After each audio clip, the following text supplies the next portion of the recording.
All right, everyone, we should be ready to get started. Okay, thanks, Cody. How's everyone doing? Nathan, you're a Hello. black hole and not for. Oh, we're live.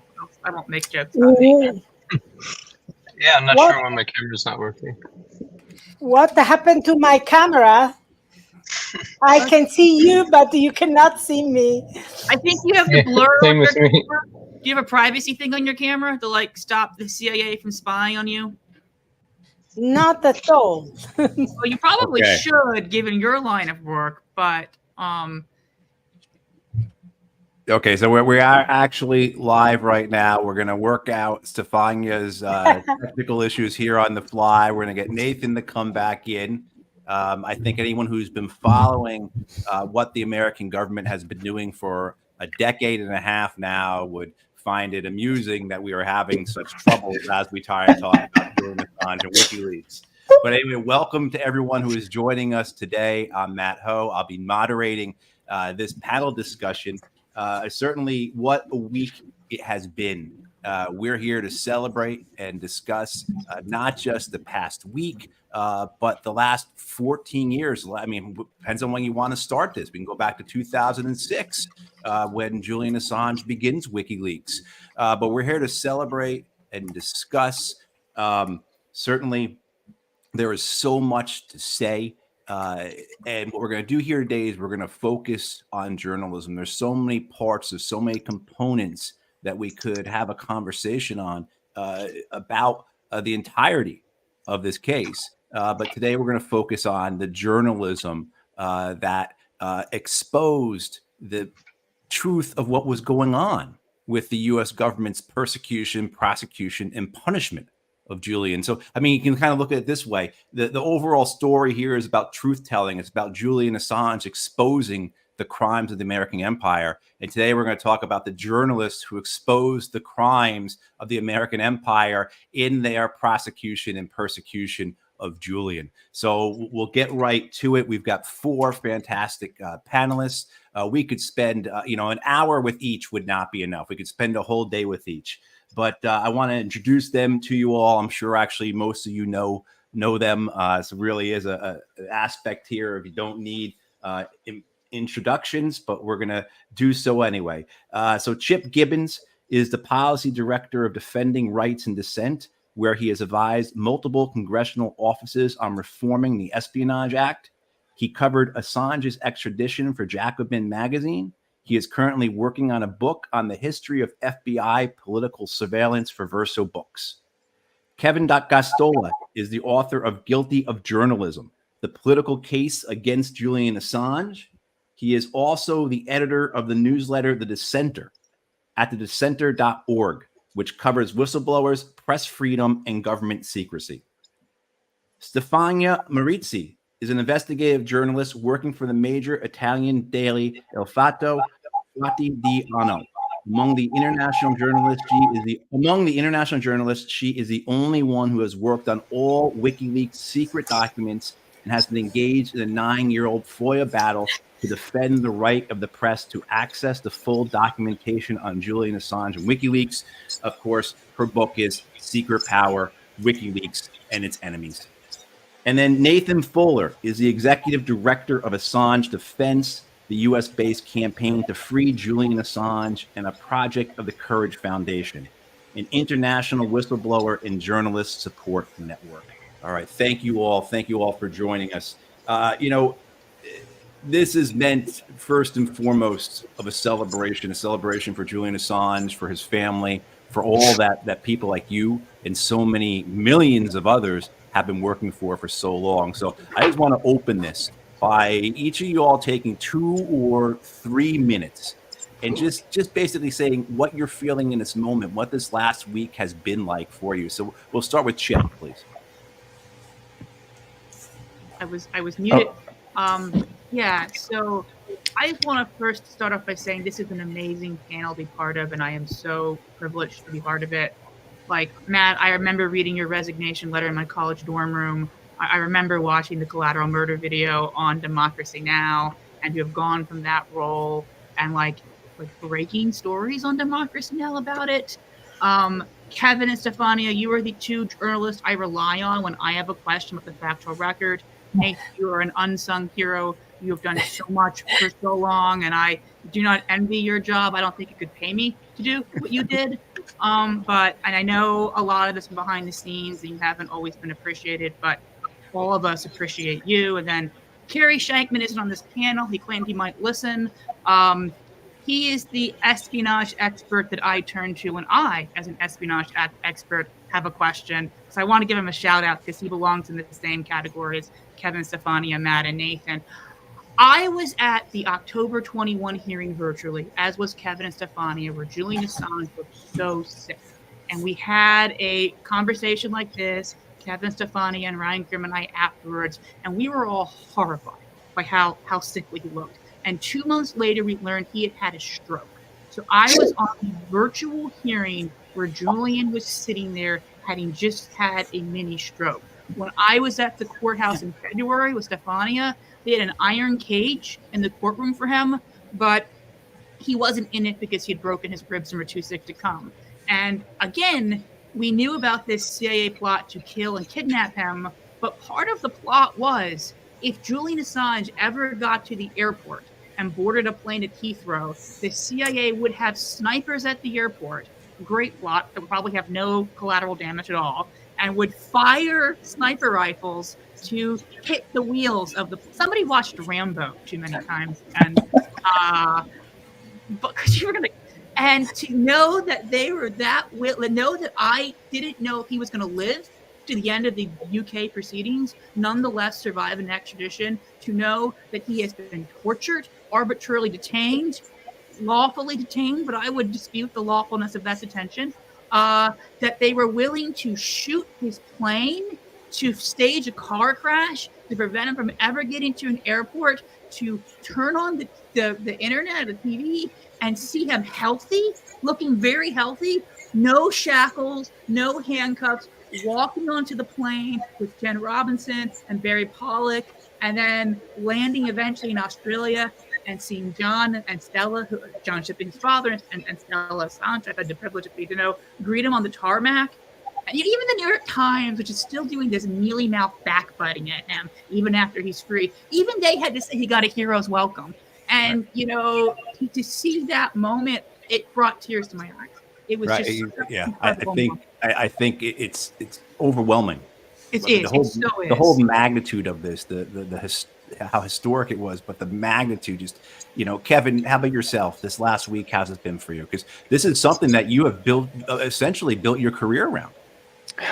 The first journalism that I could truly claim to be doing, although I was covering anti-war protests in Chicago while I was in college, but as I describe in my book, I benefited directly from covering documents that WikiLeaks published. I built my independent journalism career off of describing things in the cables that the New York Times and the Washington Post and other organizations had ignored and decided that this was boring. They weren't interested. It wasn't as salacious as Silvio Berlusconi's bunga bunga parties and stuff like that. So yeah, this has been really remarkable.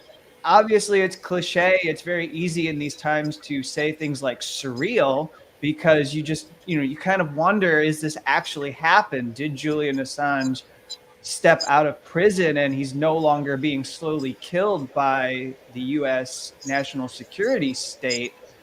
But also, it's a testament to what we do. And I think it affirms what I had been saying all along when I spoke to people who were despondent. As I said, you don't know what it's going to be that will free Julian Assange, because that was the lesson I took away from the freeing of Chelsea Manning by Barack Obama, who showed some mercy and commuted her sentence in military prison.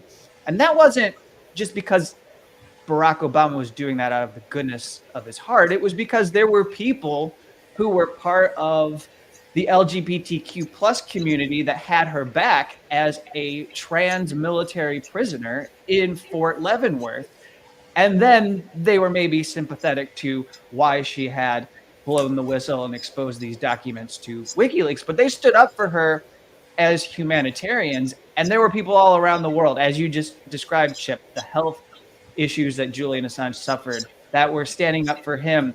Because from a humanitarian standpoint, even if you didn't like what he had done, and I hate saying that because I feel like that minimizes what WikiLeaks has contributed to our global knowledge, but he had already served longer than what you would typically serve if you were convicted of an Espionage Act charge and go to prison.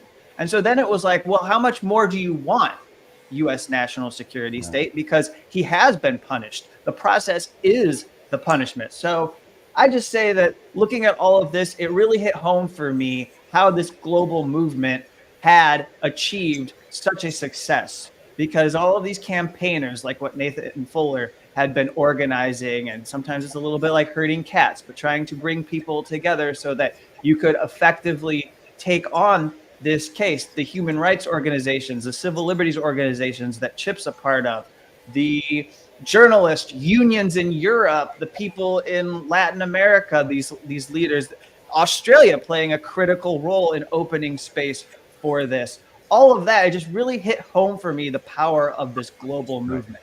Yeah, I think for that, the personal connection we all had here was magnified by the collective involvement, right? We were so tied together in this with so many people, so many organizations. And Stefania, you've been involved with this. This has been your life for the last 15 years. Is that fair to say? How are you feeling this past week? Yes. So I couldn't believe. I cried so much, I have to say. I was very emotional. I cried so much for hours. And I cried. I couldn't believe he was finally out of the prison. I couldn't believe, he could breathe. He could feel sun on his skin. I couldn't believe it. And I have dedicated so much energy, so much work to achieve this for him and for everyone, for all of us, basically, because this is not just about him. This is about all of us. And I remember how, it was like when you see everything in a few seconds, you see the old saga, 15 years long saga, and you see how it has been, how hard it has been, how difficult, how much it took, how many people, the struggle of, tens of thousands and dozens, hundreds of journalists, lawyers. And at the end of the day, we did overcome. Right. This time we can say, this morning I wrote Ken Loach, who authored the foreword to my book. And I wrote to him, for once we can say we did overcome, not we shall overcome one day, but we did overcome, we did it. It was a collective endeavor, and I think we should be proud and we should be aware of the tremendous effort it took. And it should be, we should be aware of the price he has paid. He has paid an immense price that no one should pay. No one. It is unbearable price. It is unbearable. And we're going to get to that. Certainly want to speak to you about that. But Nathan, in your comments there, Stefania, about the emotion and all of this, I certainly. I mean, come on, when Julian and I'm getting a little choked up right now when he embraced and kissed Stella and then he hugged his father. I mean, if I'll leave it at that. I think we all know what I'm trying to say. Nathan, for you, how's this last week been, man? That was just such an incredible moment. Yeah, I've had kind of a similar life trajectory to several of you guys, but definitely matches a lot to Kevin, what he was talking about. We both, my first job out of college was for the Chelsea Manning Support Network. And so this case has been occupying my brain and body and soul for the last 14 years, just like it has you guys. And I'm so happy to be on a panel with you guys smiling and not just talking about the latest legal setback or like, how is his health? We haven't heard from him in a while. A lot of people really worried about him constantly. And it's so moving, as you say, to see him just upright and hugging people and moving on his own, and it's just the whole thing is just incredibly moving. So yeah, I'm here to represent the activist side of it today. I did journalism covering the court case, but I also was kind of constantly trying to figure out how to spread the word, how to get that next step, make a splash in the media. What is it, that PR thing that's going to make or break the next news cycle? Activists were meeting constantly, brainstorming, coming up with new ideas on limited resources. Trying every different angle that they possibly could think of. And I was trying to herd some cats for sure, but shepherd those in the right direction and make sure we're at the right target. And it took a long time. The work of campaigning is to figure out who is making these decisions really behind the scenes, and how do we get to those people, and what newspapers are they reading, that kind of thing. There's a lot of that kind of work that you don't really see tangibly, but that's always going on behind the scenes. And it's been an incredibly long and widespread fight. I just published a little piece at AssangeDefense.org today just to talk about the global movement, and to say Assange Defense was just one but a part of that. Right. We had incredible people. There were movements in Australia, the UK, across Europe, Latin America. One thing that strikes me is we've been a long time fighting for his freedom since the arrest, but for a long time we were trying to explain that this indictment was coming, and people didn't believe that was even coming. That was treated as paranoia.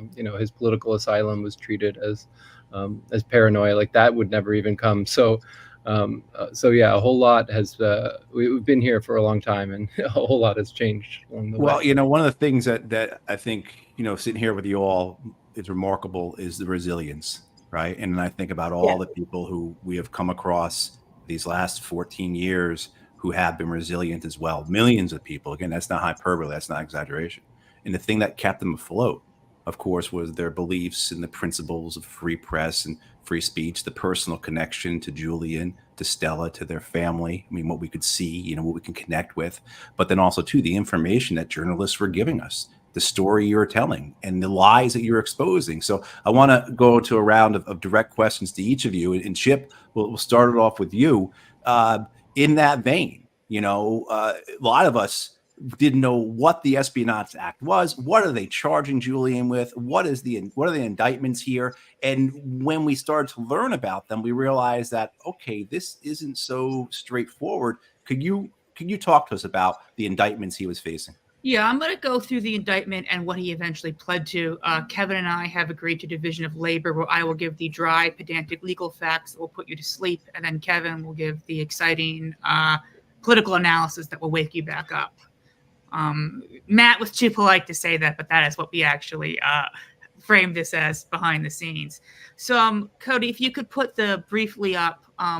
So Julian Assange was indicted with 18 counts. 17 of those counts were brought under the Espionage Act. One was brought for conspiracy to violate the Computer Fraud and Abuse Act. As you can see, I put together a document putting together the charges by document. I'm not going to go through all of them, but if you look here, what you should notice immediately is blatant and grotesque charge stacking.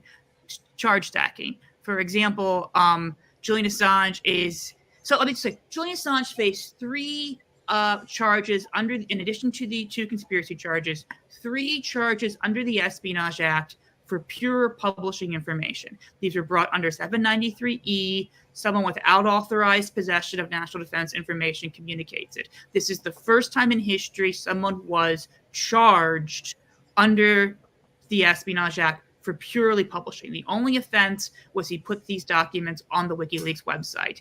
He then faced 4 charges for receiving the information from Chelsea Manning. Of course, you can't publish without receiving.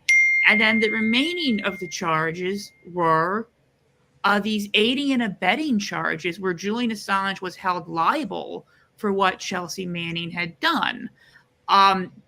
So Chelsea Manning was charged at the court-martial with violating 793, also giving information. If we could put it back up for 1 second, I'll show people what I'm talking about. Just the State Department cables is fine, Cody. So Chelsea Manning was charged under aiding and abetting for obtaining the documents. This is the State Department cables, but they're all pretty much like this. Then he was charged with aiding and abetting Chelsea Manning, who had lawful possession, and unlawfully communicating them to himself. He's guilty for, and let's take a step back, prosecuting a whistleblower for giving information to a journalist is an affront to our democracy. Prosecuting the journalist as being liable for the whistleblower having done so is Kafkaesque. Then he also got another aiding and abetting Chelsea Manning charge. This one, she had unauthorized possession. Remember, in the previous charge, she had lawful possession of these documents. Now she has unauthorized possession, and she unlawfully communicated them. Carrie Shankman has explained to me that you can have lawful and unauthorized possession. I've heard other people say these might be either or charges, but the point is, not only did they hit him twice for Chelsea giving him the documents, they did so like a really contradictory and charge stacking way. So in the final indictment, Julian Assange pled guilty to 793G. That's not up here. And we can take the State Department cables down. And in 793G, what that is that two people or more violated one or more other provisions of the Espionage Act. So Julian Assange and Chelsea Manning were in a criminal conspiracy. The start of the criminal conspiracy, as far as I can tell, is Julian Assange created a website called WikiLeaks that offered to publish military and intelligence information as well as bulk databases. This begins the conspiracy. Chelsea responds and enters the conspiracy. He gives him the documents. Both D and E, the lawful and unauthorized possession, are mentioned, and then Julian Assange is hit for having received them. The one thing that I'm not sure about and is ambiguous, so that the three provisions of the Espionage Act that Manning and Assange conspired to break are C, D, and E. E was both an aiding and abetting charge and the pure publication charge. And E is what Manning was actually convicted of. So it's not clear to me if when they say they conspired to break 793E, this means Manning gave the documents to Assange. It definitely means that. And if it also includes Assange publishing them. I was rereading the plea deal again today, and it does look like it mentions publishing the significant activity reports on the WikiLeaks website, which would be one of the pure publication charges. So I've just thrown out a lot of 793E, 793D, and you're probably thinking, what the hell is he talking about? So I will explain this before turning it over to Kevin, who's going to wake you back up, hopefully. Maybe you're too comatose now. Chelsea Manning and Julian Assange engaged in a criminal conspiracy to violate the Espionage Act. The illegal acts of the conspiracy was Chelsea Manning gave documents to Julian Assange, knowing he might publish them. Julian Assange accepted the documents, and then Julian Assange possibly, I think so, published them. Whistleblower gives journalists war crimes, information about war crimes. Journalist accepts information about war crimes. Journalist publishes them. That is the criminal conspiracy. This is called conspiracy to obtain and disclose national defense information. Kevin, there's another word we usually use for that, isn't there? Matt, you're muted, but take us to Kevin. Yeah. Well, I was going to say, could Cody, could you please play the video first before we jump to Kevin? At this time, I'm asking you to explain to me, what is it that you did that will constitute the crime charged? Working as a journalist, I encouraged my source to provide information that was said to be classified in order to publish that information. I believe that the First Amendment protected that activity, but I accept that as written, it's a violation of the Espionage Act statute. So you had certain belief, but you understand what the law actually says as well. I believe the First Amendment and the Espionage Act are in contradiction with each other, but I accept that it would be difficult to win such a case given all the circumstances. Okay, Kevin. Right. So as Chip was laying out, and what we just heard from Julian Assange is he's pleading guilty to journalism. And I'm not claiming that I knew exactly when I titled my book that was what he was going to be able to say, because typically when you plead guilty to an offense in these proceedings, as I've covered several of them, you actually do have to frame it as if you committed a criminal act and use the words that the US government would use in their indictments. This judge was very flexible with Julian Assange and gave him leeway to say that, I believe that what I was doing was what any reporter would do. And that irritated the US government, because if you listen to the recording, there's a part of it where they make it clear to the judge that they do not see this activity as being protected under the First Amendment, and that it is punishable by the Espionage Act, something that we need to chew over throughout this conversation. But as we look at this, I think it's important to make 2 points before we move onward from the proceedings, which is one, that if you look at this plea agreement, and if you also consider the conspiracy at hand, the issue I've always had with it is that it takes away the agency from Chelsea Manning, because what they really want everyone to believe is this falsehood that WikiLeaks went around recruiting people to leak to WikiLeaks. And that's because it has to further this lie that was perpetuated by people like former CIA Director Mike Pompeo, to say that this is more like a non-state hostile intelligence service. And so they need you to believe that Chelsea Manning was somehow unearthed and recruited by WikiLeaks, that they found that this person was inside the US military and had access to databases, and that they then were turned against the US government by WikiLeaks because of, as they claim, a most wanted leaks list that was on the internet. The only problem is, I know this from covering Chelsea Manning's court-martial, and because it was clearly articulated by Chelsea Manning's attorney, David Coombs, who said, if you look at it and you claim that that's the roadmap for the documents that were selected by Chelsea Manning, you would find that Chelsea Manning actually did a very poor job of being a spy for WikiLeaks, because she didn't grab documents that were on that most wanted leaks list. She grabbed the documents she wanted to release. And so that's just to say that I think it's really unfair here to Chelsea Manning as an Army whistleblower that the government puts her in this position of being a pawn of WikiLeaks when it's her choices. We heard in her own words that she chose to release these materials, having a huge issue and a moral problem with the Iraq and Afghanistan wars and what was unfolding, having an issue with the way that diplomats conducted themselves behind closed doors, taking issue with the fact that Barack Obama wanted to close Guantanamo, but here were all these hundreds of detainees still behind prison doors, and they had not been freed, and they were imprisoned or detained on false intelligence. And I'll quickly conclude, because we want to keep the panel moving, by addressing a few parts of the plea deal that are remarkable, which is the fact that as he pled guilty, there's no gag order. There's nothing that says that he can't talk about what happened in these proceedings. But more importantly and more significantly, it says that nothing that he did before this plea deal negotiation can be brought against him. There are no further criminal charges that can be brought against Julian Assange as it relates to CIA hacking materials that were published by WikiLeaks, known as the Vault 7, and he can't ever be criminalized for the publications of the DNC or Clinton campaign emails, which to this day, liberal Democrats can't get over. They have to mention it, even though it has nothing to do with this prosecution. And finally, in court, in that courtroom, the judge, she stated very, very clearly to everyone that was in attendance that the U.S. government had no presumptive victim of these crimes. There was nothing in the plea deal that said that anybody had been injured. Nobody was seeking restitution.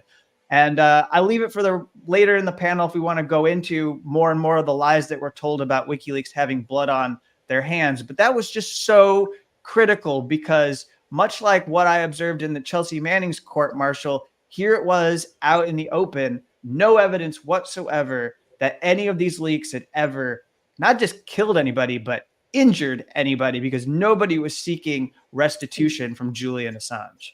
Right. I'll note that the Washington Post continues to state these types of lies. Ellen Nakashima's story immediately after the announcement of the plea deal, of the courtroom proceedings, I'm sorry, again referenced this notion of like people being harmed. All right. And then even over the weekend, the big story the Post had on the internal deliberations of the Justice Department, why they went along with the plea deal, you continue to see other false stories being repeated, this time, of course, referencing the bogus sexual assault charges put up against Julian Assange. So these lies are something that you all have been struggling against for 14 years now. And Stefania, in Kevin's book, Guilty of Journalism, and then with Stefania's book, Secret Power, if folks haven't read these, please order them today and read them.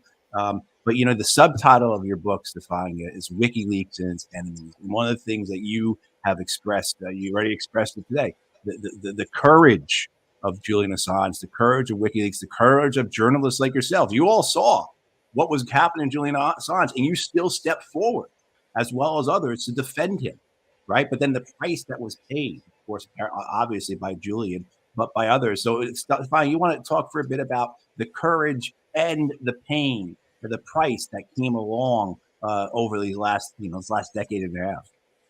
Yes, of course. Many people tend to believe that this case, the WikiLeaks revolution, was about technology. And of course, technology had a big part on it. Without encryption, without large data sets of classified documents or otherwise restricted documents, it would have been impossible, of course. However, the most important, what really made possible this WikiLeaks revolution was the exceptional courage of Julian Assange and the WikiLeaks journalists. And I have been a witness of this. I have been there. And, you know, I have been a journalist for the last 23 years and 17 in investigative journalism. And I can tell you, I have had the opportunity to have exceptionally important documents, and I was scared.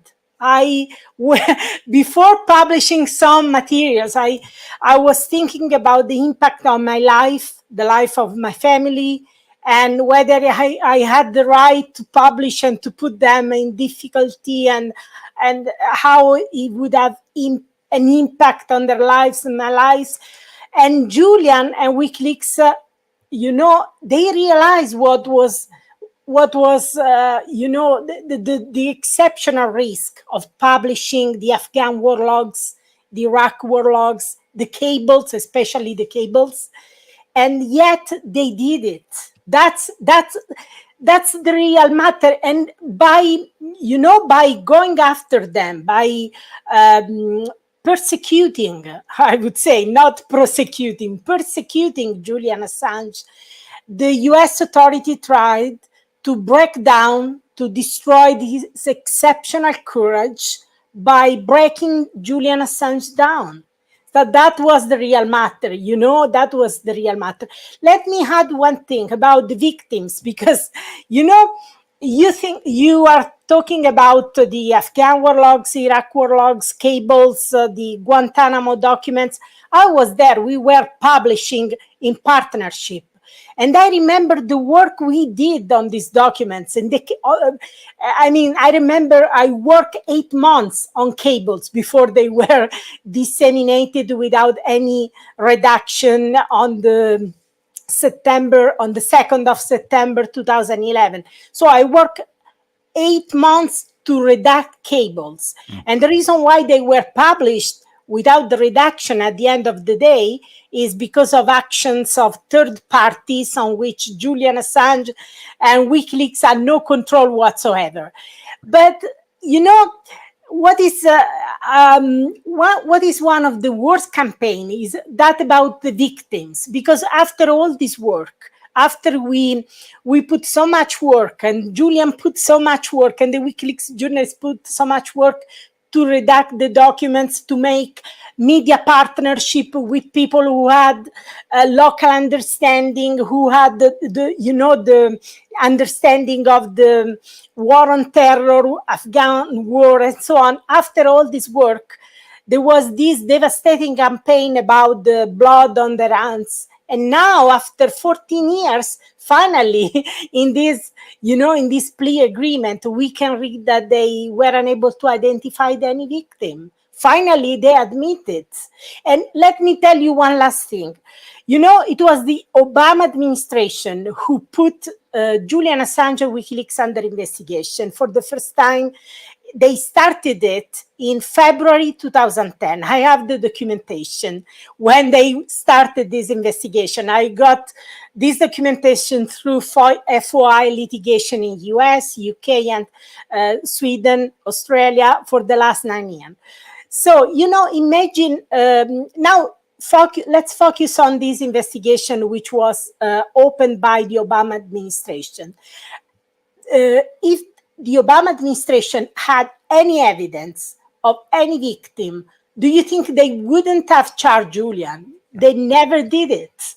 So why they never did it? Because they had no evidence whatsoever. They had no victim whatsoever. They tried hard. They established a massive task force with hundreds intelligence experts, and they found they were unable to find a single victim. And finally, after 14 years, they admitted it in the plea agreement. So that's the real really important thing we should focus on, because this campaign has had a huge impact on the reputation of Julian Assange, on the reputation of their journalistic work. And people keep saying they are not journalists because they just dump stuff on the internet, which is the biggest lies. I was there, the biggest lie we have ever heard. So this is really important. We should keep the focus on this, because they have used this demonization for destroying whatever they have done, basically. Yep, and they're going to continue to do so. We know that. I mean, to paraphrase, an empire and its wars must be defended by a bodyguard of lies, and that's what you all have been fighting against. It's been remarkable. Yeah. And so, Nathan, I want to ask you. You alluded to this before, but I want you to expand upon it.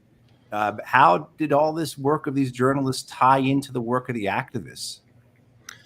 Yeah, so it's been really interesting to see the changes in the perception of Assange over these last 15 years. He had a whole lot of support initially with the 2010, 11, 12 publications. And as alluded to, the 2016 DNC publications invited a lot of pushback and a lot of criticism, and a lot of, the character smears had already started before then, but that really ramped them up. We had to publish many documents debunking various aspects of the whole Russiagate smear. From 2016 to 17, his character was really our focus. We had to undo that work. Basically, we had to correct the record, debunk a lot of these misconceptions.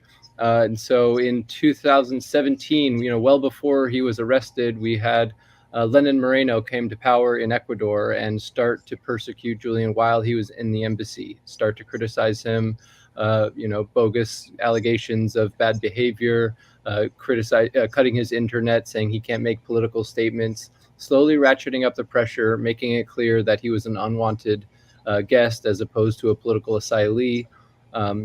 And so we started a live blog, and throughout 2018, a full year before his arrest, there were near daily updates in the case, just because there were people commenting on this, developments from political leaders, commentary in the media, trying to also explain the importance of WikiLeaks journalism and remind people that the 2010 and 11 stuff is what the government is going after. And so once he finally was arrested, obviously people believed us that this was coming, and the fight was really on. but there was still a lot of work to be done, and it's interesting to track polls over the years. Not enough polling has been done, I think, on American sentiment on this. I'd be really curious to see some post-release polling, but I think that it's gone, his impressions of Assange have really improved over the last several years, thanks to the work of activists everywhere, but also the statements from elected officials. So yeah, in 2019, upon his arrest, we started, people in London and New York actually had already been out in the streets every week, activists just kind of sounding the alarm about this, speaking up about it.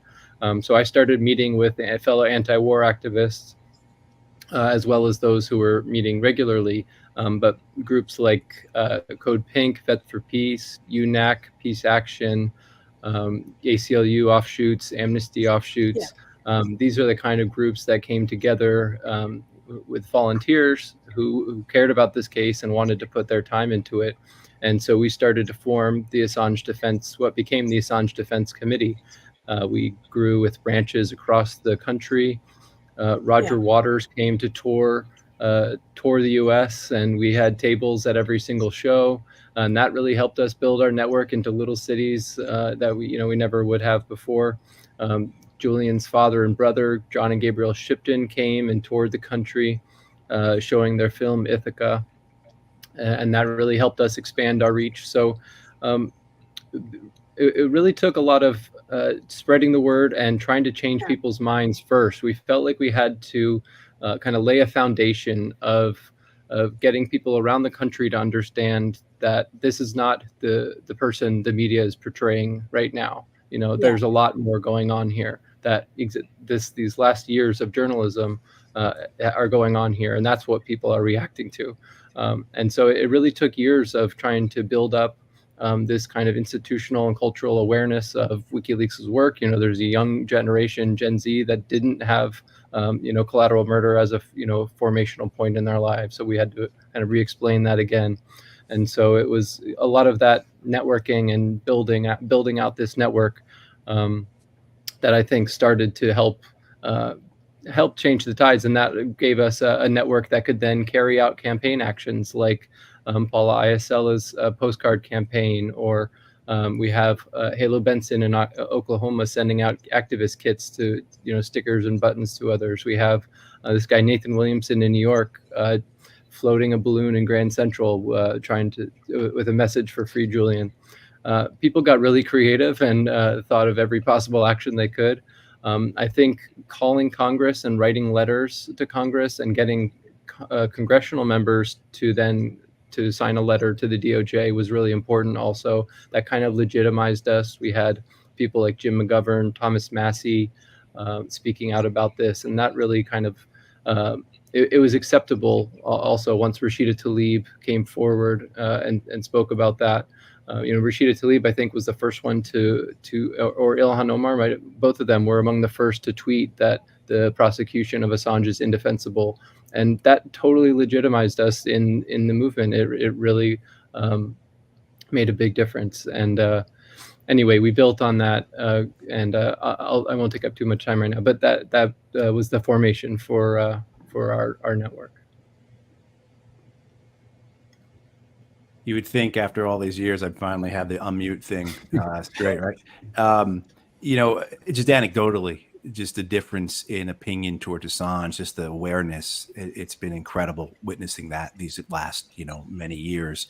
I want to keep us to this idea of this bigger picture of journalism and what this all meant, right? Yeah. So question I have for the group, and just feel free to is, how did Julian Assange and WikiLeaks transform journalism? Go ahead, Chip. Yeah, I'll be really brief because I know Stefania and Kevin know more about this, but I was reading Stefania's book. I was so moved because she was able to capture for me the moment, what it was like when I first learned about WikiLeaks. And that I think people have really forgotten how exciting, WikiLeaks was when it first burst on the scene. It was because, as Stefania pointed out, they had courage and the technological innovation, but it was really the courage. And it wasn't just that WikiLeaks had courage. It was that so many other people didn't have courage. The collateral murder is 2010. It's not the run up to the Iraq War, but we all remembered how so many people in the media acted as stenographers when Bush and Cheney wanted to launch that war of aggression into Iraq. And I remember listening in my car. I think Kevin wrote about this. I think, Nathan, you probably had a role in this. The Winter Soldier hearings, where the Iraq veterans would come forward and talk. And I actually met one of the veterans who was in the collateral murder video, the one who saves a child's life. I think, Kevin, you filmed him. And it was just like all of these people who had been trying to tell us what was going on, and the media was ignoring them. And we had a media that was willing to tell lies. James Risen very famously discovered the NSA was wiretapping U.S. citizens. New York Times killed the story for 1 year. They didn't want to publish it because the Bush administration asked them not to. They only publish it because he's going to scoop them in his book. So we had a very cowardly media. It was not the media of I.F. Stone. It was the media of Judith Miller. And I will say that we're back in that situation again, where we see the media parroting these lies about the genocide in Gaza, where we see really, once again, a war, this time a genocide being made by lies, and that the corporate media is acting as stenographers. And something people keep asking me when I've been doing this is, do any of these revelations matter? Does anyone actually pay attention to them? And what I say is that the governments of the world fear the truth. If the U.S. government didn't fear the truth, they wouldn't have spent 14 years torturing, contemplating killing, and just otherwise destroying Assange and WikiLeaks. If the Israeli government didn't fear the truth, they wouldn't be shutting down Al Jazeera. They wouldn't be assassinating journalists. They wouldn't be getting our Congress to ban TikTok. Our Congress want to ban TikTok already, but we have this great synergy when, our own national security hawks want to do something, and one of our great allies also wants to do it. It gets done really quickly. And that we cannot be cynical about the power of truths. If government is this willing to go to these lengths to wipe it out, it clearly still has meaning. And WikiLeaks captured that. And it gave me my faith in the power of the truth. Kevin, Stefania? Well, go ahead, Stefania. I want Stefania to speak first. Yes, I mean, there's no doubt this has been, I think, the most important revolution in the history of journalism, because they didn't just reveal classified documents, because the national security journalists do this quite often, I would say. They won the war against state secrecy. That's why the U.S. authorities wanted to destroy Julian Assange and WikiLeaks. They didn't give a man a fish. They basically, they provided a way. But they made people realize that the war against secrecy could be won, and they did. And so the national security state, what I call the secret power, the highest level of power, was terrified.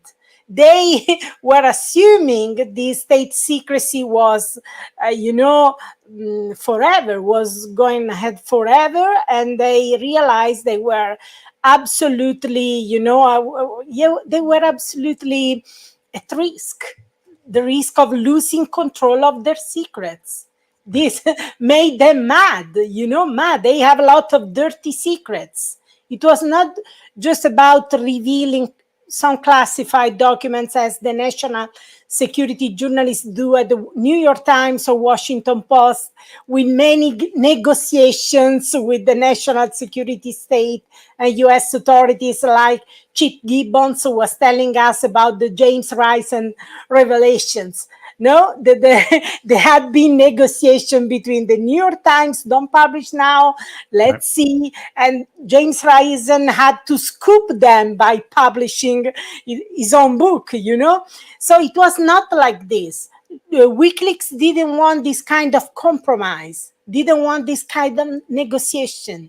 They had exceptional courage, and they took the heat. And of course, the national security state was terrified. Let me tell you, I come from a country where we have had a long history of violence.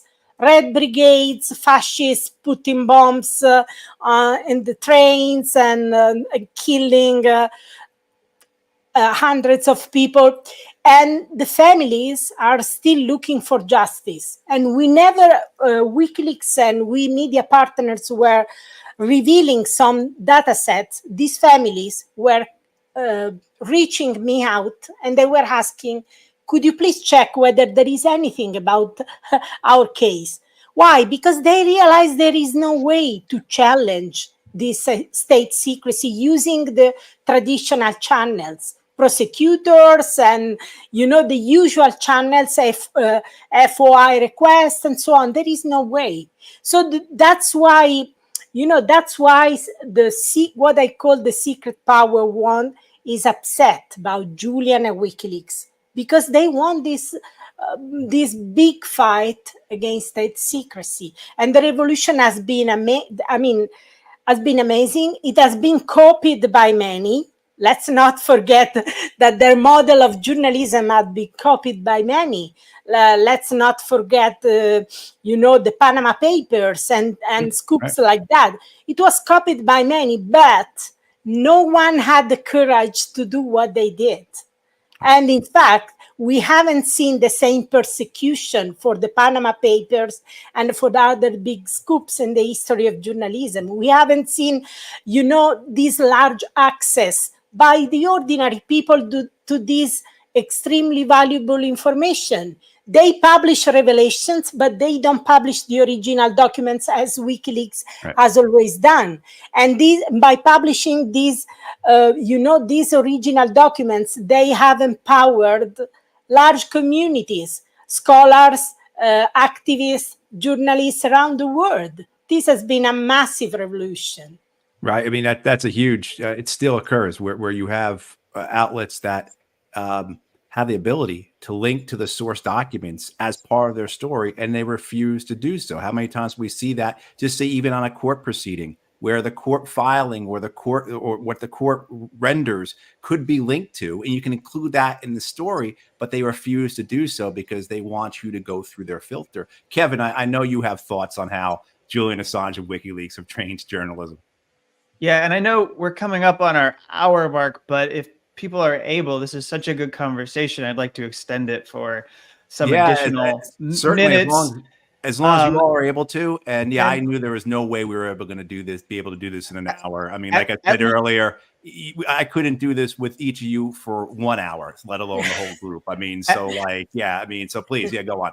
At least let us all come back. At least let us all come back around for some closing remarks here after we get to hit the important journalism questions. But I was thinking, the U.S. government, the secret power that Stefania so clearly articulated. I wanted her to speak before me because I didn't partner with WikiLeaks. She actually knows firsthand how WikiLeaks was revolutionizing journalism. She was part of that revolution in some respect. I just benefited from it. But I think that the U.S.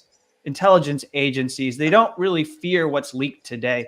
They fear the next leak, because they fear what they don't know. They don't know what's going to be coming that's going to impact them. And WikiLeaks presented the possibility that there would be this outpost forever, or at least indefinitely, that would provide people a resource for challenging the abuses of power by the United States. And I just want to turn to this thing that I've been grappling with, which is, I kind of like it that there are those in what I'll call the prestige media, the legacy or traditional media, that aren't as celebratory as we are, because they don't have this affinity or solidarity with Julian Assange, but instead are, now that it's all said and done, pronouncing in their pages that this is a chilling precedent for journalism. Right. And where was the articulation unequivocally before this? It's going to sound like I'm picking on him.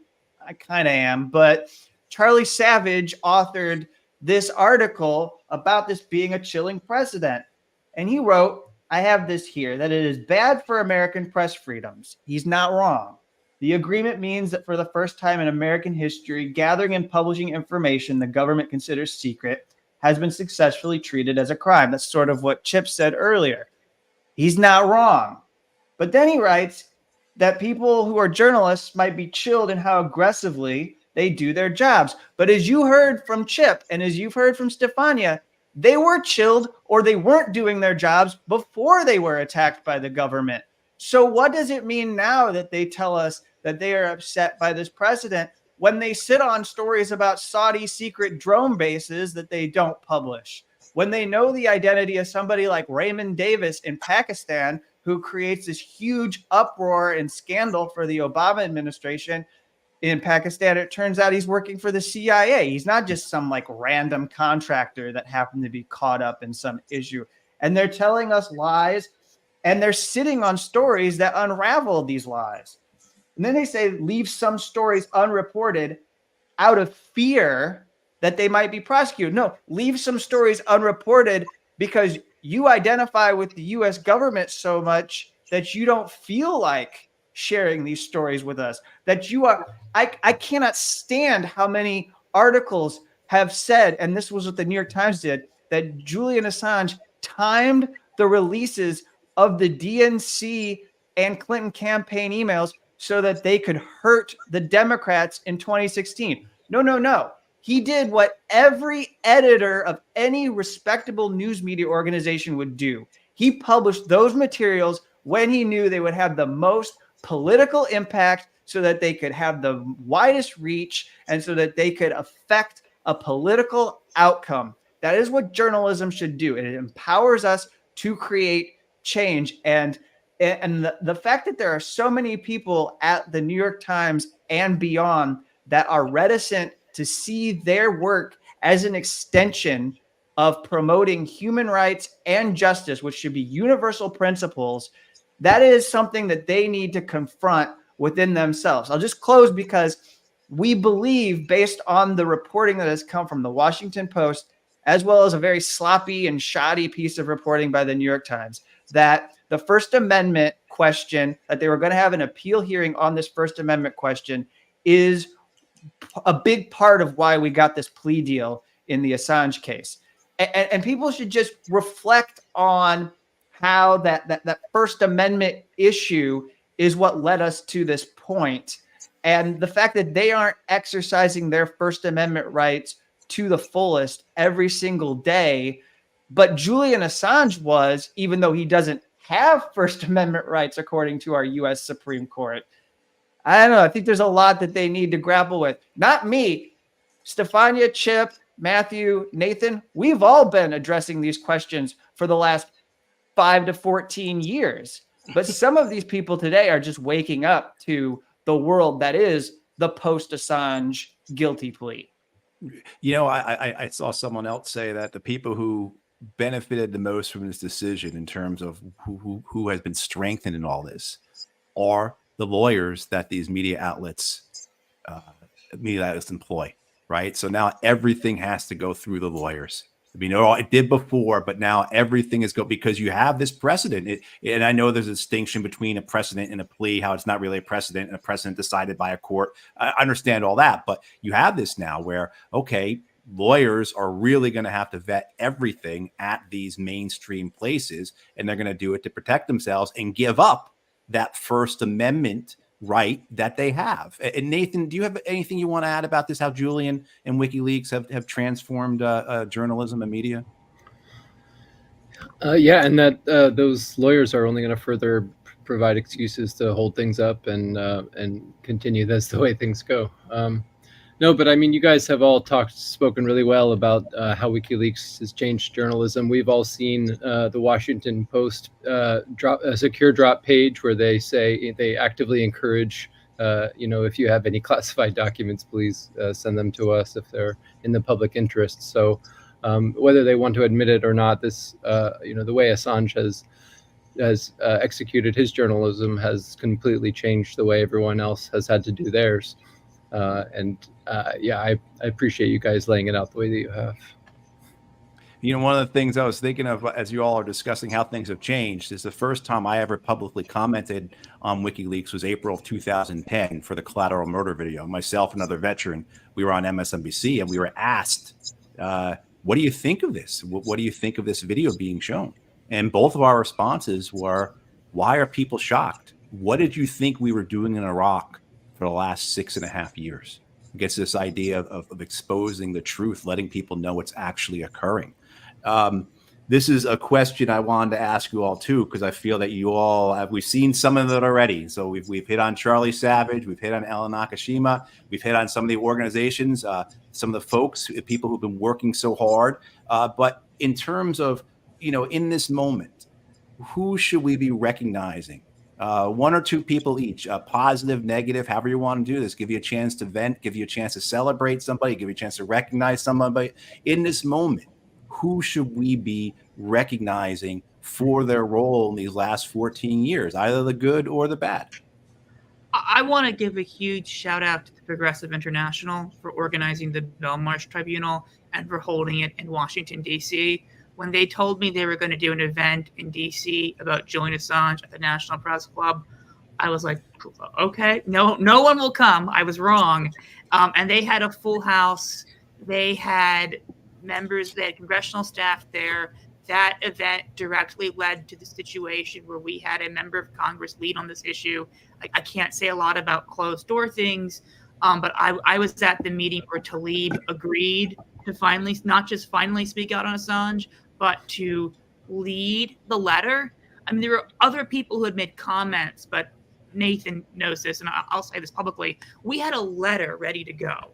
And we went to all of the people who were making comments, and not a single one of them wanted to lead the letter. And it went on for, 2 years, Nathan, 3 years of trying to find anyone in the House willing to lead a letter on this. And after the Belmarsh, actually, it might have been the day before but it was part of the Belmarsh Tribunal entourage. I don't want to say who else was in the meeting. I might get people in trouble. But you would know who they were. We set it up, and she agreed to do it. And it was a fantastic moment, and that was game changing. So I really want to thank the Progressive International for doing that. I want to thank Shreshko and David Adler for putting that together, Michael Gallant.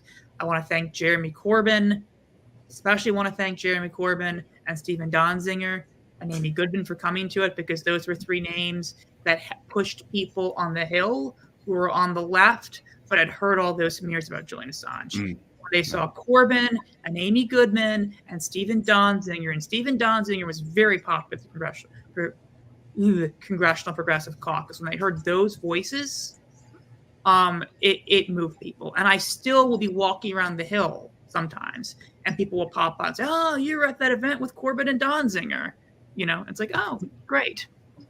Well, that idea of courage, of being willing to stand up to the smears, knowing the risks that will come to you. And certainly in a town like Washington, D.C., if you're not loyal, right, if you're willing to go against what the narrative is, that can be very harmful for your career, right? I was the only person from D.C. who spoke on that panel, I think. And I got this introduction being like, surprise, one, because they tried to find anyone. And the introduction that they played on the mock, I was like, surprise. There's a person in D.C. who'll talk about Julian Assange, other than send him to Gitmo. And, it was, I don't get invited to many dinner parties. So, but who cares? Well, which is, that's a whole other aspect of journalism we haven't even addressed, this idea of access journalism, right? This is the idea of making sure you're on the White House Christmas card list. But Kevin, Stefania, Nathan, people, organizations you want to, single out, recognize, in this moment? I mean, I definitely want to just shout out Stella Assange, who has been just an incredible advocate. And I hope somebody has a negative person they want to talk about too. But I'll talk about the positive that Stella has brought to this, because it's really been just incredible to see what she's had to go through. I mean, having the global scrutiny and global criticism and so many eyes on her, doing every possible interview, keeping on message, staying clear, no matter if it was left or right, she would take it and do it. And she had just incredible poise throughout. She was if the light that we looked to if we were ever unsure where to go on the message. So I just really appreciate her guidance, and Stella Assange, very impressive. And I'm so happy that she gets to relax now and not do this for a little bit. Yeah, I mean, nothing. The only thing I can say about Stella is just bless her. Bless her. Kevin, you've put it out a little chat here that you're going to step up with a negative person. Yeah, but let me do a little bit of positive before we get going, because this is about journalism. So I was thinking of people like Consortium News and that group that had done a lot to get around. I was part of a kind of journalist roundtable last week that Stefania unfortunately was invited, couldn't join, but we had a bunch of people who had been journalists who had covered the proceedings. My colleague, Mohammed Almazi, really just doing a lot of the footwork. I mean, he was my lifeline because in the last few months, they made this arbitrary decision in the Administrative Courts Office of the UK that they weren't going to allow remote observation of the proceedings. You could not have a video link anymore. And the reason was because I could not be held in contempt of court and jailed since I am in the United States. I would not be in England and Wales, so they could not actually put me in cuffs and enforce their court rules. So I thank him for being there to help me continue the dissenter coverage. There's shows that I can think of off the top of my head that had me on that don't normally, they defied the culture of the press, which is to mostly overlook this story. I mean, even when you extend it out to progressive media, there wasn't always a lot of regular attention to this case. But places like Breakthrough News, there's this guy named Jordan Cheriton at Status Quo who always had me on. And then even people who are kind of like outside of the spectrum of what's considered acceptable media, but I would be invited to go do Lee Camp, or I would be invited to talk to a lot of different people's shows that Scott Horton, I need to thank Scott Horton of Anti-War Radio, who, had me on for probably the 25th time. The negative person I want to share, which I think we can all really appreciate how awful this is I have this up here. I want to, there was an appearance on CNN that David Sanger did. And the only reason you might know that this happened is because James Clapper came on TV and he said that he thought that Assange had paid his dues, and that got most of the attention. Well, I feel like that's a different discussion for another day. What this is, the spin that the U.S. security state has been putting on this. I want to focus on the journalism thing that David Sanger said that was absolutely atrocious, where he drew this distinction. He said it was Private Manning who had made these. David Sanger is at the New York Times. And David Sanger is an important figure for me because he was my example for Democrats of why they should care about this case. Because I constantly told them that if Donald Trump had another term in office, this was probably someone who would be on an enemies list and could be prosecuted under the Espionage Act for the kind of national security journalism he's done to go after Donald Trump and his cronies. So he said on CNN, it was Private Manning who made these commitments to keep all of the things secret. It was different, more complicated for Assange. He's not a U.S. government employee. He had never made commitments to do that. He wasn't a U.S. citizen. Again, this is all true, just like what I did with Charlie Savage. He's not wrong. But here's where I have an issue. He also wasn't a journalist. He was taking this data and just throwing everything out there because WikiLeaks had this sort of anarchic concept of full transparency. He didn't do what I think you and I would consider what journalists do: sift through the material, figure out what's important, exercise some judgment about what you publish and what you don't, excise the names of people whose lives could be at risk. Those are all things that we and other news organizations went and did. And I just hiss with the most uncontrollable rage at that sort of sentiment. And there's a lot that can be said, but I don't want to repeat what Stefania was telling us earlier, which punctures all of that statement. But the other thing is, what people don't understand is that maybe WikiLeaks didn't do those tasks all the time, but that was because they didn't have to. Julian Assange went to media organizations and partnered with them, particularly because he recognized that WikiLeaks was not suited to do those tasks, that there were other outlets that had more experience and capability to do what journalism was supposed to do. So when people so casually act like WikiLeaks is outside the norm of journalism, no.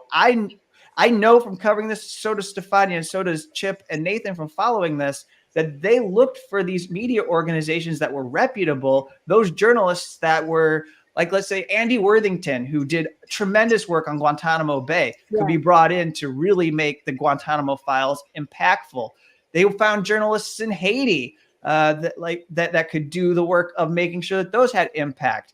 They had the Iraq body count project get brought in so that they could do tremendous data journalism on these leaks. And that is always missed by people like David Sanger. Right. You know, they all the times we heard Julian described as a narcissist, and he gave away his big scoop. But what kind of narcissist does that, right? I mean, so anyway, Stefania, who would you like to recognize in this? Well, movie? Matthew, I have so many. So many. I mean, I think it's really important, as Nathan did, to acknowledge the role of Stella. And she made people realize he was a human being, he was a father, he was, a husband, and the family of Julian. He was a human being. Many people realized he was a human being, accepted it after the family and Stella made them realize this, and the kids, their kids, But in addition to this, I would like to acknowledge the role of people in WikiLeaks and even outside WikiLeaks who left, like Sarah Harrison. I mean, she sacrificed so much of her life for providing help and assistance to Edward Snowden to seek asylum and protection. Or Joseph Farrell. Joseph Farrell is one of the WikiLeaks journalists who did tremendous work. And Christine Ravson also, he was steering the ship in very dangerous waters, and Renata Avila, many people, the legal team, many don't want to be named, and so I will not name them. But in addition, the activists have been amazing. The US activists, Australian activists, British activists, Emmy Butlin has been amazing, the whole team. When I was going to the tribunal for my FOI, they have always been there. And they, they have no personal advantage, nothing whatsoever. They were just there to support me and this case. And in addition to this, I have to say thank you, a big thank you to the Union of Journalists, the International Federation of Journalists. Many of them, they decided to support Julian after the Italian unions and Order of Journalists, because the Italian unions are, the Italian journalists, we have heavily unionized. So they basically talked to the European Federation of Journalists, to the International Federation of Journalists. They gave Julian the card of professional journalists. Even if there were people who disagree, they took the hit and they did it. So, I mean, at the end of the day, it was really, really important. And finally, I want to thank you, my FOI lawyers, who have been amazing. Without them, it would have been impossible to discover the destruction of documents, key documents, crucial documents, by the Crown Prosecution Service, which was the public authority through which the US authorities were trying to extradite Julian Assange. So there are many, many people. There are also negative examples. I would say that if the main the most important media outlet had investigated the Swedish case in 2011, 2012, Julian, he wouldn't have spent so many years, 14 years, deprived of his freedom. They did nothing, absolutely nothing. They didn't investigate the charge, the allegation. They didn't understand what was going on. They didn't want to understand. They didn't want to provide any support to those who were investigating. They were not even supporting us when we were trying to understand the Swedish case and the allegation. It has been a really bad spectacle, I would say, of international journalism. They did absolutely nothing. I think it is shameful that they did absolutely nothing in this case. I certainly agree. I think many people agree. I don't think it's petty to say that. I think it's important to say that. I think a sequel to Kevin's book would be Abdication of Journalism, going into exactly what the media did not do and how they abdicated their role, how they abdicated their responsibility, and how they abdicated their principles. I think it's also to Kevin to reference you again. I heard you over the weekend talking to Scott Horton, and you mentioned how many of the people who began this journey to free Julian Assange are no longer with us. You said it's quite poignantly people like. So please, if you want to so this is something I wanted to final comments. If you want to just mention this can be my final comment. I know we're pressed for time, so I'll go ahead and just say that this is the last words that you'll hear from me, because I did, as I listened to you all think, and I was just sticking with journalism, but all of the other people that worked outside of journalism who were advocates, I mean, I share your admiration for Stella Assange and what she was able to accomplish. But more than anything, I was so saddened that Daniel Ellsberg couldn't be alive today to share in this moment, because he would have felt this so incredibly. And since we want to maybe blend the positive and the negative, here's what he told me in the final conversation he had on Assange and WikiLeaks, where he told me that New York Times executive editor Bill Keller may be in some ways, I don't know, a very fine person and a good journalist, but from what I do know of him and his treatment of Chelsea Manning and Assange and others, he's a horse's ass. One of the jerks of the world. And that was Dan just unloading when he was confident and knew he wasn't ever going to have to interact with these people again. And I know that he would be so excited if he had seen this. He would have called Julian Assange. He was making regular phone calls to Julian Assange in prison to talk to him, just as he was talking to Daniel Hale while he was in prison, the drone whistleblower.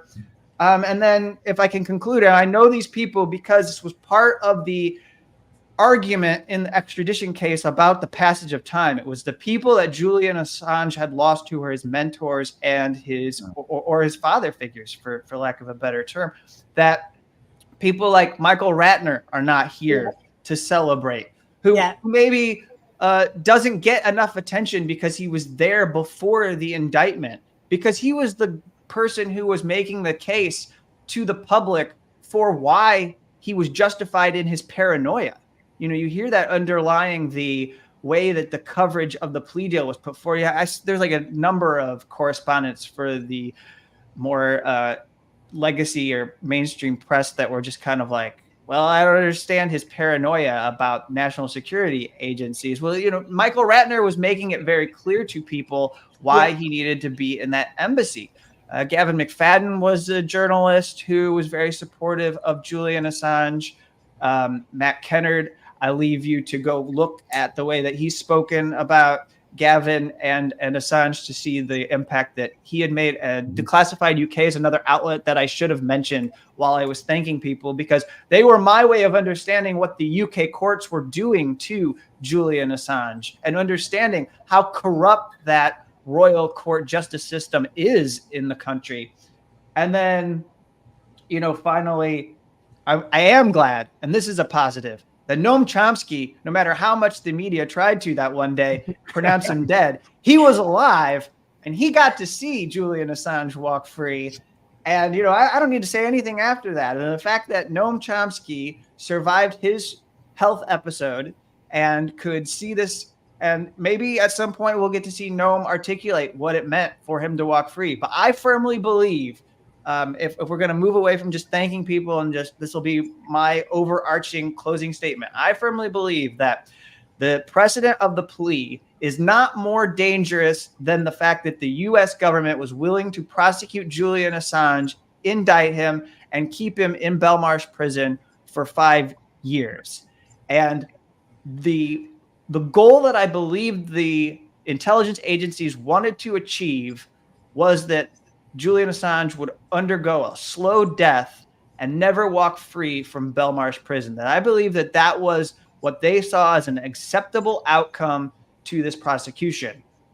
So the fact that he boarded a plane, flew to the Northern Mariana Islands, and then flew onward to Australia and was a free man is a massive defeat for the CIA, for the FBI, for the National Security Division of the United States Justice Department.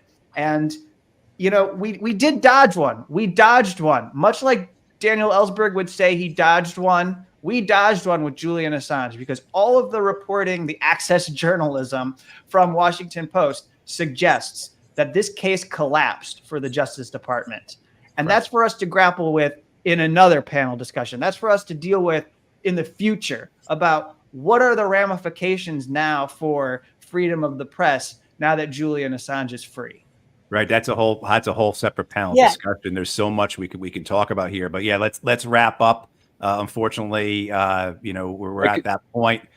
So please, Chip, if you want to go first with your few minutes of closing comments, please. So when Julian Assange says the First Amendment is in contradiction with the Espionage Act, he is 150% correct. One of the things that happened during this campaign was defending rights and dissent from going to offices and talking about Julian Assange's case have been able to get the text of a proposal to dramatically fix the Espionage Act.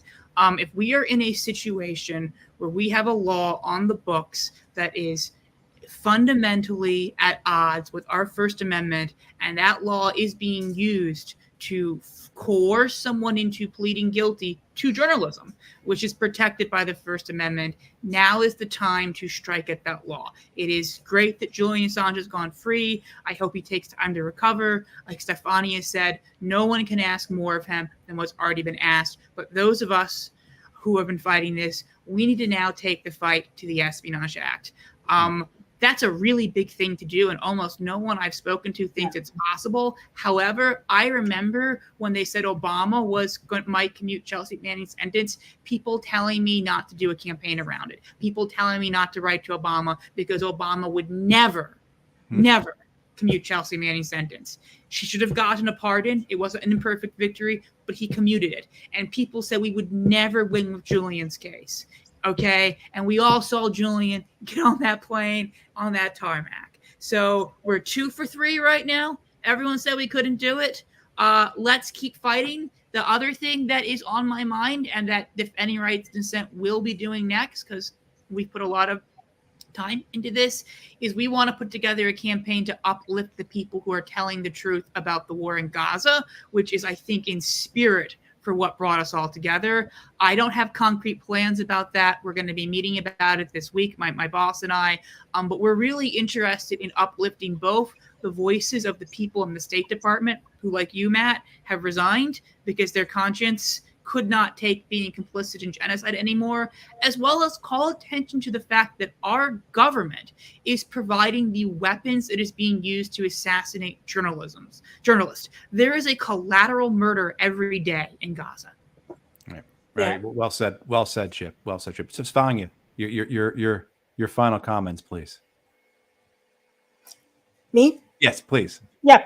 So my final comment, let me just add one person I would like to thank you is John McDonnell, the UK parliamentarian who basically submitted a request for an investigation on the role of the UK authorities in this case. And it has been really important. And all the British MP, member of parliament, who basically joined him. But in addition to this, let me tell you that I think the next Julian Assange, who will have the next collateral murder video, will have to think twice before leaking and before publishing, because she will have to take into consideration what Julian Assange has suffered as a result of this publication. So I expect the next collateral murder video, I expect to be published, I expect to be leaked and published, but I also expect that the next Julian Assange and the next Chelsea Manning will think twice as a result of this persecution going on since 2010.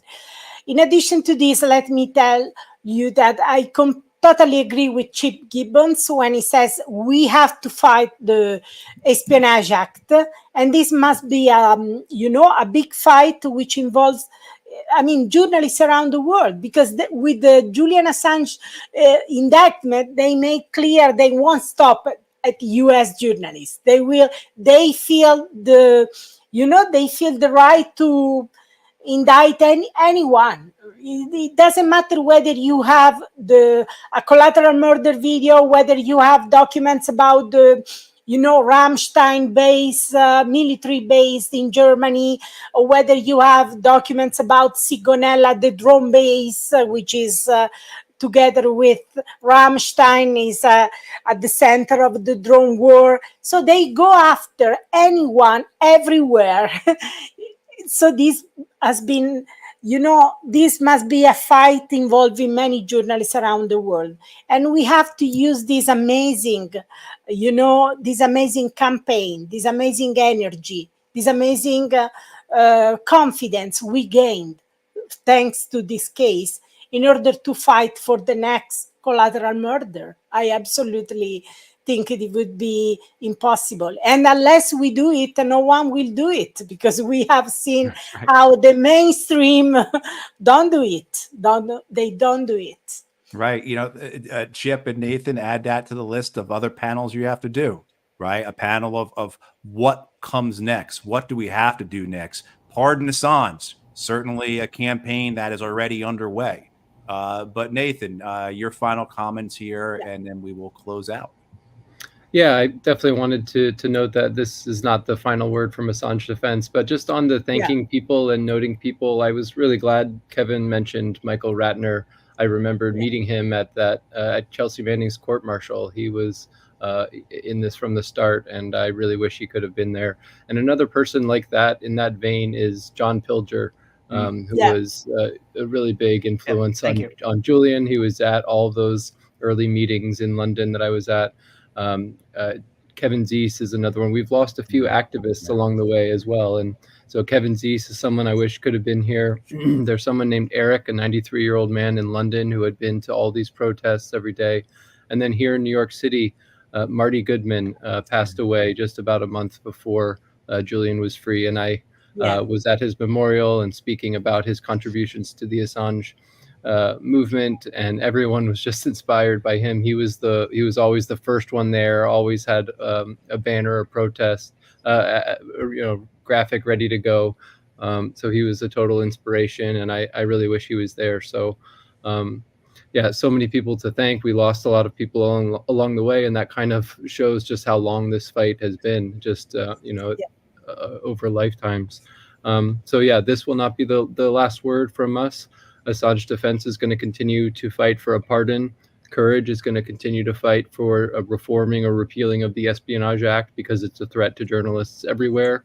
And then lastly, I just want to thank all of you fellow panelists. You guys are the ones that I talk to every day about this, and keep me sane, help me understand this, and keep me going forward. So thank you all, and thanks for those watching.